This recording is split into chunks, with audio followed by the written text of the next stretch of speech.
তোমারে বান্দার হকি নষ্ট করার থেকে বাঁচাও মোদের, দাও মনুষ্য মোদের ইয়া রাব। আলহামদুলিল্লাহি রাব্বিল আলামিন ওয়াসসালাতু ওয়াসসালামু আলা সাইয়্যিদিল আমবিয়া ওয়াল মুরসালিন, আম্মা বা'দু ফাআউযু বিল্লাহি মিনাশ শাইতানির রাজিম। বিসমিল্লাহির রহমানির রহিম।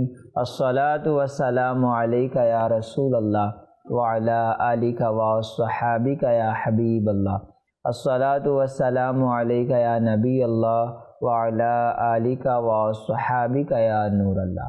মাদানী চ্যানেলের দর্শকবৃন্দ, উপস্থিত হয়েছি রমজানুল মুবারকের বরকতপূর্ণ রহমতপূর্ণ সময়ে একটি গুরুত্বপূর্ণ অনুষ্ঠান নিয়ে, যার নাম হচ্ছে ইয়া আইয়ুহান নাস।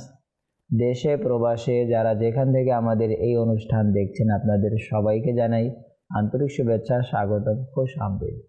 প্রিয় দর্শক, প্রত্যেক পর্বে আমরা মহান আল্লাহ পাক জাল্লা ওয়া আলার পবিত্র কোরআনে মজিদ ফুরকানে হামিদের ওই সকল আয়াতের আলোচনা, ব্যাখ্যা, তাফসির, শিক্ষা আমরা শ্রবণ করছি, যেই আয়াতে করিমায় মহান আল্লাহ তাবারক ওয়া তাআলা সমগ্র মানব জাতিকে সম্বোধন করে বলেছেন, ইয়া আইয়ুহান নাস, হে মানব জাতি। প্রিয় দর্শক, আজ ইনশাআল্লাহ আমরা সেই আয়াতে করিমা হতে একটি আয়াতের তর্জমা, তার ব্যাখ্যা, তার তাফসির, তার শিক্ষা আমরা শ্রবণ করব। আসুন তার পূর্বে আখরি নবী মক্কি মদনী মুহাম্মদ আরবি সাল্লাল্লাহু তাআলা আলাইহি ওয়া আলিহি ওয়াসাল্লামের প্রতি দুরূদ শরীফ পাঠ করার ফজিলত আমরা শ্রবণ করি।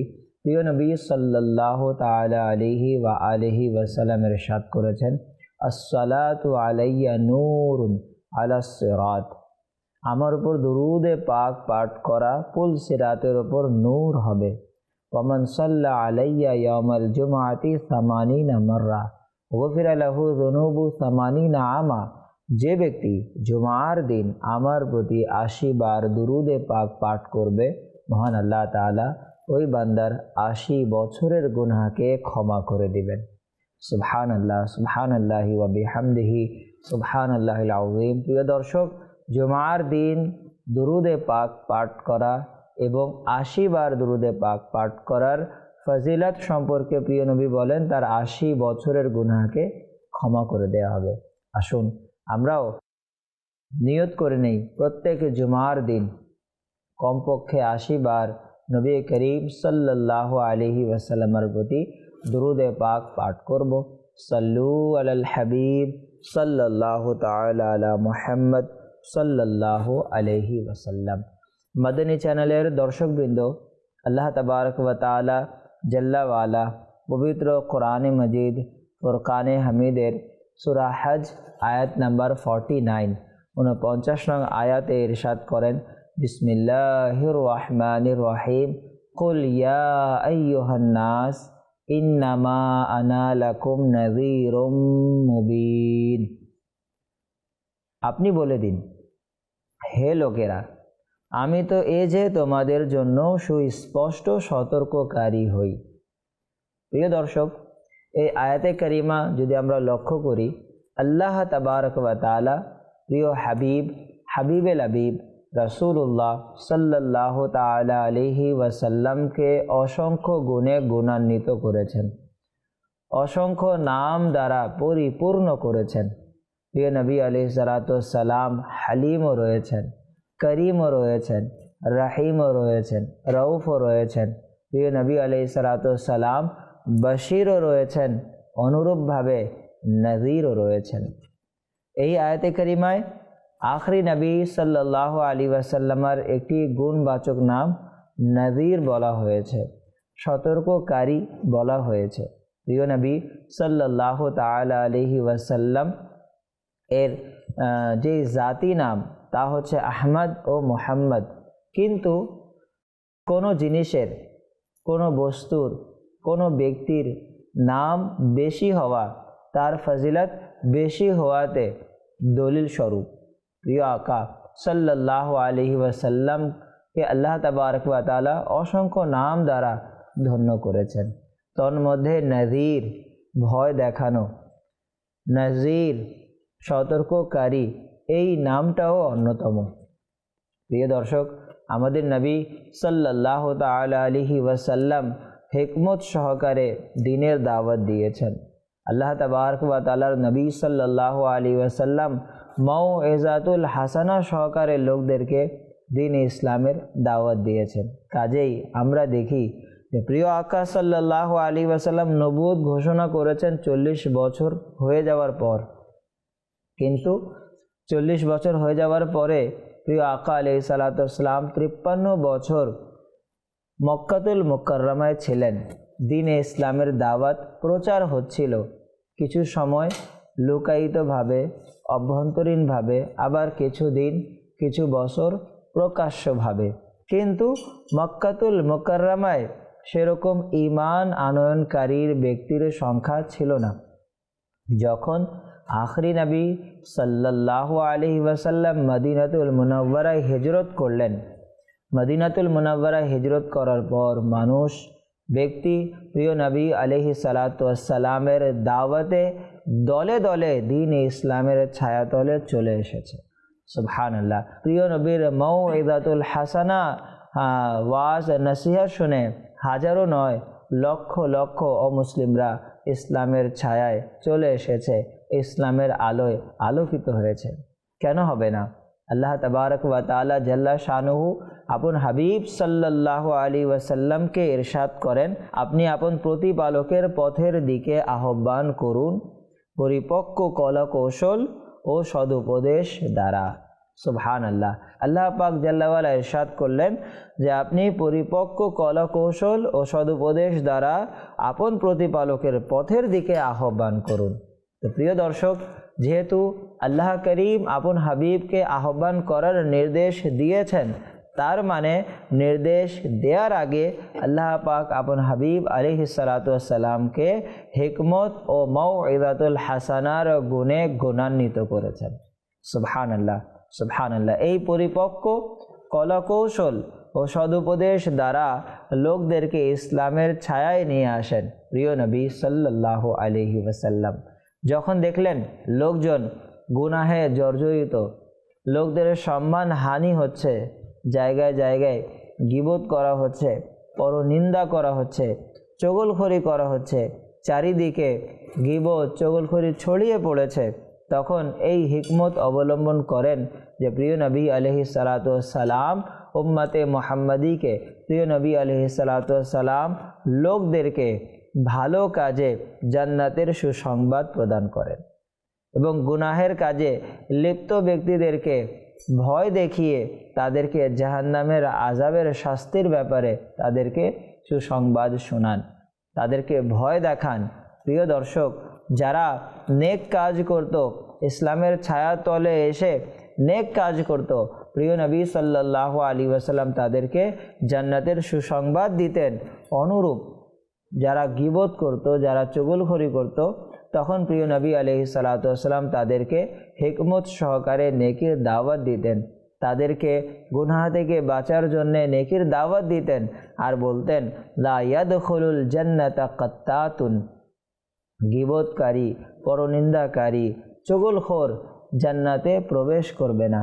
প্রিয় নবীজি কখনো বলেছেন আল গীবাতু আশাদ্দু মিনাজ জিনা, গীবত হচ্ছে জিনার চাইতেও অধিক নিকৃষ্টতর, গীবত হচ্ছে ব্যভিচারী থেকে অধিক নিকৃষ্টতর। প্রিয় দর্শক, প্রিয় নবী আলাইহিস সালাতু ওয়াস সালাম হিকমত সহকারে মাউইজাতুল হাসানা সহকারে দ্বীনে ইসলামের দাওয়াত দিয়েছেন। এক ব্যক্তি মসজিদে প্রস্রাব করতে লাগলো। সাহাবায়ে কেরাম আলিম রিদওয়ানগণ তাকে দেখে রাগান্বিত হলেন, তাকে নিষেধ করতে, বারণ করতে গেলেন। প্রিয় নবী সাল্লাল্লাহু আলাইহি ওয়াসাল্লাম সাহাবায়ে কেরামকে নিষেধ করে দিলেন, কিছু বলার দরকার নেই। সেই ব্যক্তি যখন প্রস্রাব হতে, কাজায়ে হাজত হতে অবসর হলো, তখন নবী পাক আলাইহিস সালাতু ওয়াস সালাম তাকে মসজিদের আদব সম্পর্কে তাকে বুঝালেন, নেকির দাওয়াত দিলেন এবং মসজিদের অবমাননার ব্যাপারে ভয় দেখালেন। কুরবান যান সেই ব্যক্তি এই মাউইজাতুল হাসানার বরকতে মসজিদে প্রস্রাব করা হতে তওবা করে নিল। সুবহানাল্লাহ, সুবহানাল্লাহ। প্রিয় দর্শক, এখানে একটি বিষয় লক্ষণীয় যে যখন বান্দা প্রস্রাব করে তো ওই সময় মধ্যখানে তাকে আটকিয়ে দেওয়া, তাকে বারণ করলে তার শারীরিক ক্ষতি হবে। আর আমার নবী আলাইহিস সালাতু ওয়াস সালাম তো ডাক্তারদেরও ডাক্তার, তাবিবদেরও তাবিব। প্রিয় নবীজি জানতেন তাকে যদি মধ্যখানে আমরা থামিয়ে দেই তাহলে তার শারীরিক কোনো সমস্যা হতে পারে, তার শারীরিক ক্ষতি হতে পারে। সেই জন্য সেই বান্দা যখন প্রস্রাব করা থেকে অবসর হলো তখন তাকে নেকির দাওয়াত দিলেন। কতই না সুন্দর প্রিয় নবী আলাইহিস সালাতু ওয়াস সালামের নেকির দাওয়াতের ধরন।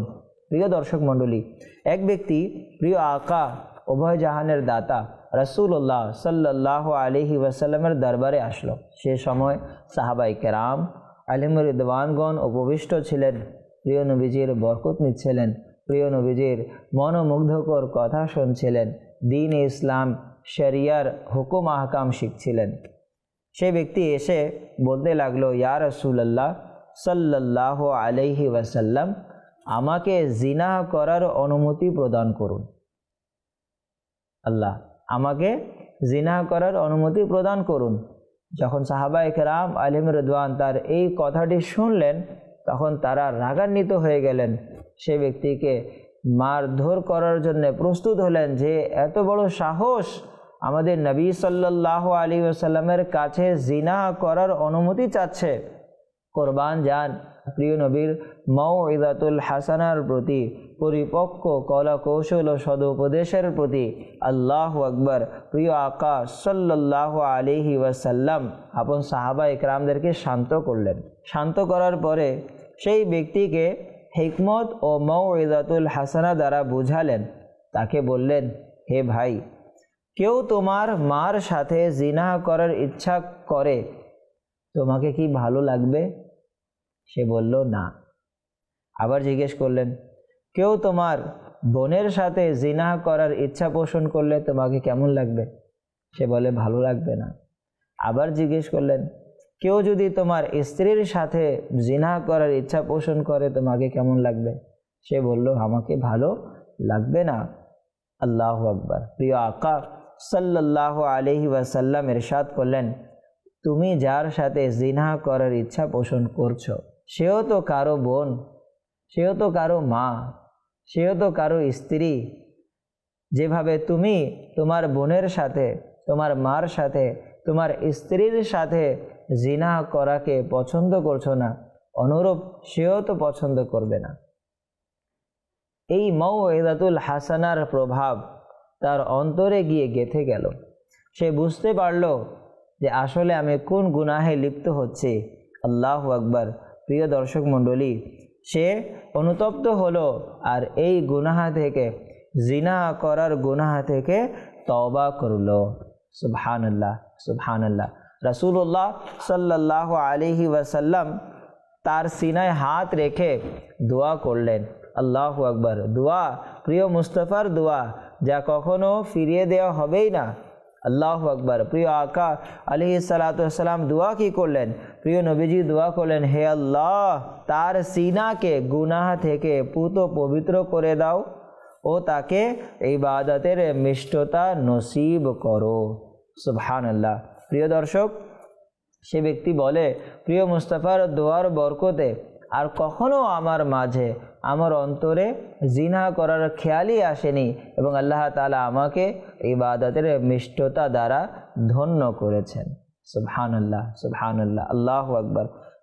এমনিভাবে প্রিয় দর্শক মণ্ডলী, প্রিয় আকা আলাইহিস সালাতু ওয়াস সালাম লোকদেরকে ভয় দেখাতেন, গুনাহ থেকে বারণ করতেন, মাউইযাতুল হাসানা দ্বারা তাদেরকে নেকির পথে আহ্বান করতেন, অসৎ কাজ হতে বারণ করতেন। এক ব্যক্তি প্রিয় নবী সাল্লাল্লাহু আলাইহি ওয়াসাল্লামের দরবারে আসলো, বলতে লাগলো, ইয়া রাসূলুল্লাহ সাল্লাল্লাহু আলাইহি ওয়াসাল্লাম, আমি চুরি করা, মদ পান করা, জিনাহ করা, মিথ্যা বলাকে ভালোবাসি। আর আমি শুনেছি আপনি এই চারটি থেকেই লোকদেরকে বারণ করছেন, নিষেধ করছেন। ইয়া রাসূলুল্লাহ, এই চারটি জিনিসকে আমি একসাথে ছাড়তে পারবো না, আমি অক্ষম। হ্যাঁ, যদি আপনি বলুন তাহলে আমি একটি ছাড়তে পারবো। একটি ছাড়তে পারবো। যদি একটি ছাড়তে আপনি রাজি হয়ে যান তাহলে আমি ইসলাম গ্রহণ করব। আমি ইসলামের ছায়ায় চলে আসব। কোরবান যান প্রিয় মুস্তাফা সাল্লাল্লাহু তাআলা আলাইহি ওয়াসাল্লামের দূরদর্শিতার প্রতি প্রিয় নবী সাল্লাল্লাহু আলাইহি ওয়াসাল্লাম সেই ব্যক্তিকে বললেন, তুমি মিথ্যা বলাকে ছেড়ে দাও, তুমি মিথ্যা বলাকে ছেড়ে দাও। সেই বান্দা ভাবলো মিথ্যা বলা চারটির মধ্যে একটি ছাড়া আমার পক্ষে সম্ভব। সে প্রিয় নবী সাল্লাল্লাহু আলাইহি ওয়াসাল্লামের সাথে ওয়াদা করলো, ইয়া রাসূলুল্লাহ আমি ওয়াদা করছি কখনো মিথ্যা বলবো না। সে ওয়াদা করলো, মিথ্যা বলা থেকে তওবা করলো, ইসলাম গ্রহণ করে ইসলামের ছায়ায় চলে আসলো। এরপর যখনই প্রিয় নবী সাল্লাল্লাহু আলাইহি ওয়াসাল্লামের দরবার থেকে সে বের হলো, কিছু দূর যাওয়ার পরে তার জিনাহ করার সুযোগ হলো।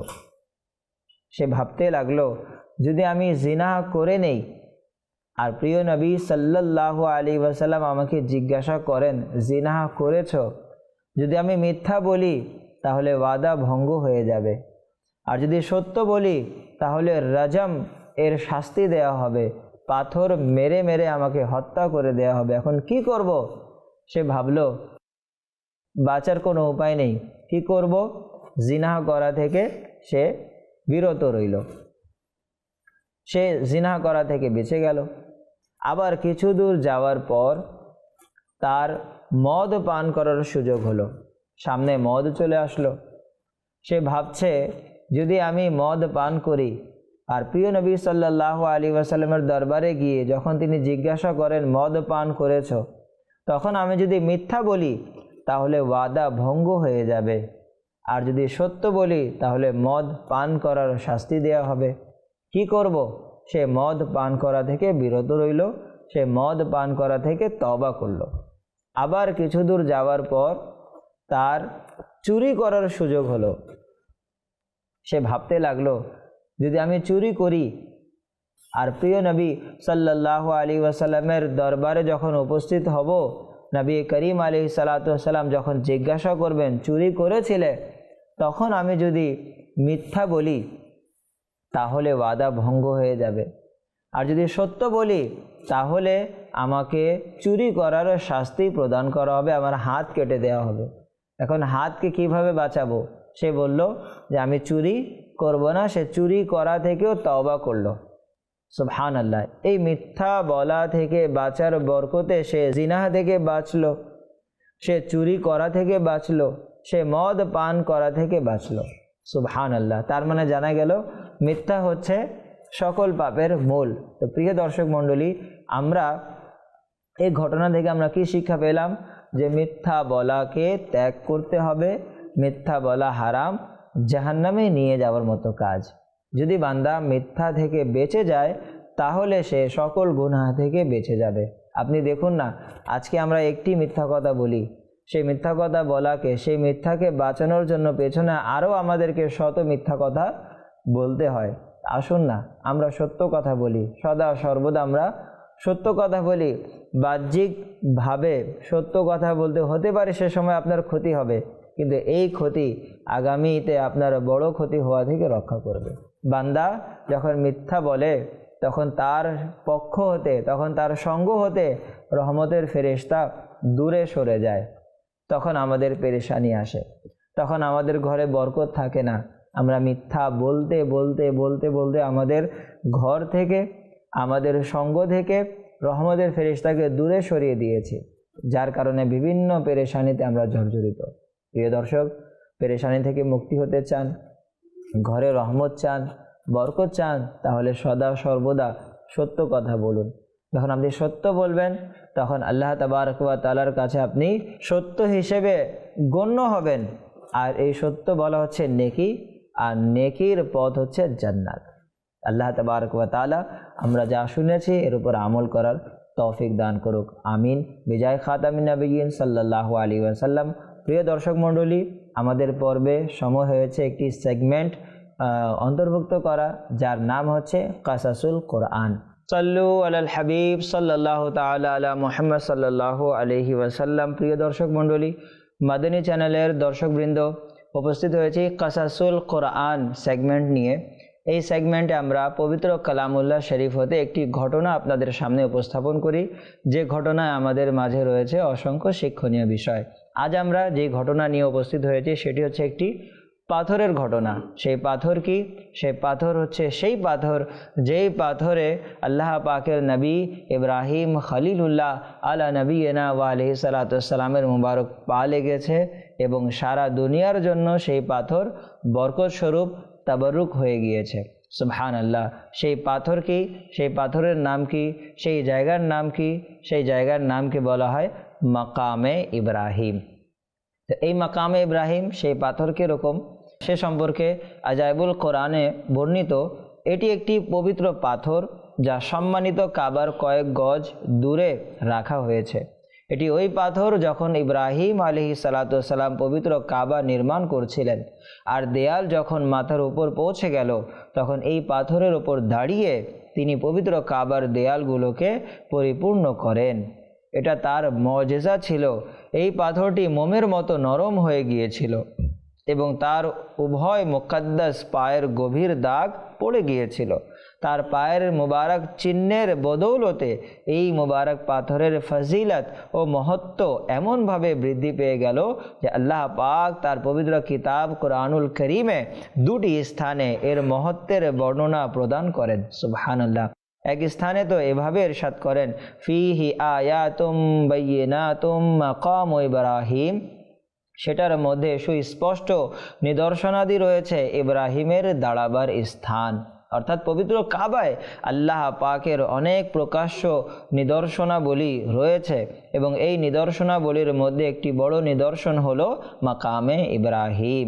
অপর এক স্থানে এই পাথরের মহত্ব সম্পর্কে ঘোষণা করতে গিয়ে এভাবে ইরশাদ করেন মহান আল্লাহ তাআলা, ওয়াত্তাখিযু মিন মাকামি ইব্রাহিম মুসাল্লা।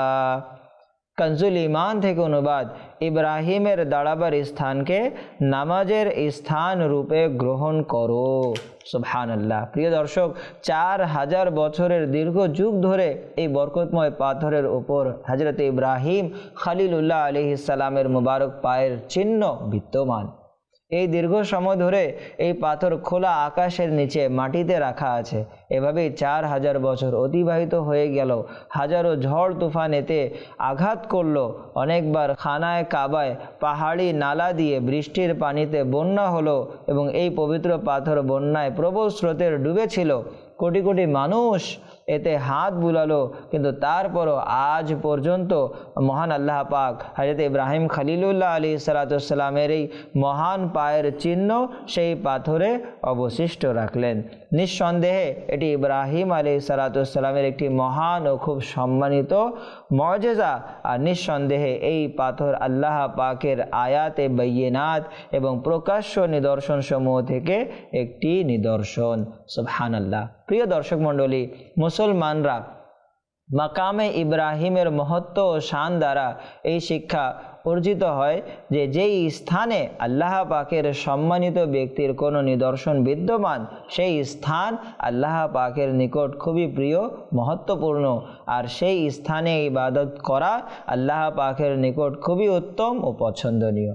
সুবহানাল্লাহ। এবার ভাবুন তো, মাকামে ইব্রাহিমে যদি ইব্রাহিম খলিলুল্লাহ আলাইহিস সালাতু ওয়াস সালামের পায়ের চিহ্নের বদৌলতে এতই সম্মানিত পবিত্র হয়ে যায়, তবে আল্লাহ পাকের আখরি নবী মক্কি মদনী মুহাম্মদ আরবি সাল্লাল্লাহু আলাইহি ওয়াসাল্লামের মাজারে আনওয়ারের মহত্ব এবং এর পবিত্র ও সম্মানের কিরূপ অবস্থা হবে।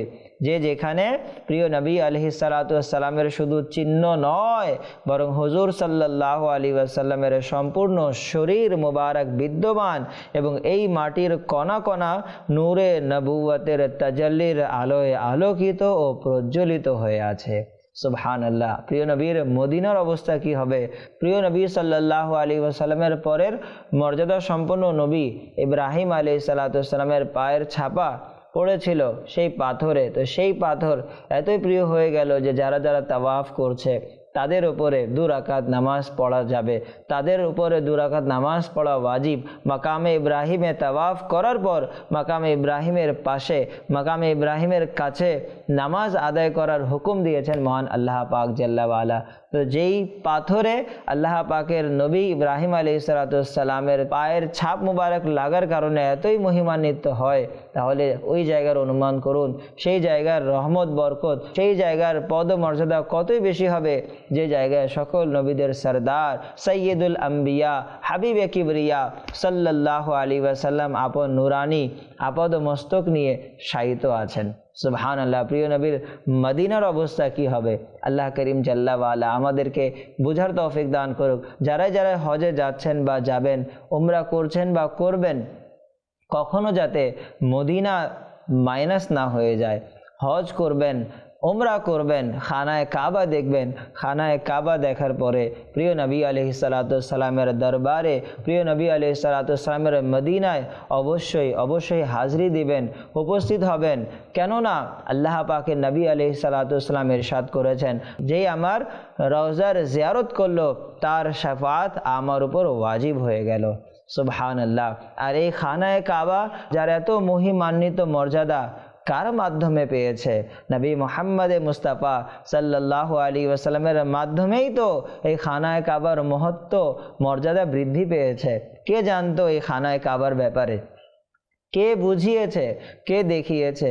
কে মর্যাদা দিয়েছে? প্রিয় নবী আলাইহিসসালাম আমাদেরকে বলেছেন খানায় কাবার মর্যাদা, যার কারণে, যার বদৌলতে আমাদের অন্তরে, আমাদের দিলে মক্কাতুল মুকাররমা খানায় কাবার ভালোবাসা রয়েছে।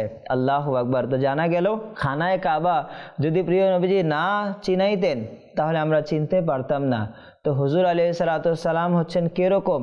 খানায় কাবা তো হচ্ছে কাবা, কিন্তু কাবারও কাবা হচ্ছে আমাদের নবী মুহাম্মদ মুস্তাফা সাল্লাল্লাহু আলাইহি ওয়াসাল্লাম। সেই জায়গায় ইশারা করে আলা হযরত ইমাম ইশক মোহাব্বত আযীমুল বরকত পরওয়ানায়ে শামঈ রিসালাত মুজাদ্দিদে দ্বীন ও মিল্লাত হামিয়ে সুন্নাত মাহিয়ে বিদাত কাতে নজদিয়ত আশা ইমাম আহমদ রাজা খান রহমতুল্লাহি তাআলা আলাইহি কতই সুন্দর লিখেছেন। তিনি বলেন, হাজিও आओ शहनशाह का रोज़ा देखो, काबा तो देख चुके, काबे का काबा देखो। হে হাজিরা, আসো শাহনশাহে মদিনার রওজা দেখো, কাবা তো দেখে নিয়েছো, কিন্তু কাবারও যিনি কাবা তার মদিনা দেখে নাও। সুবহানাল্লাহ। আল্লাহ তাবারক ওয়া তাআলা আমাদেরকে মক্কা ও মদিনার ভালোবাসা দ্বারা ধন্য করুক।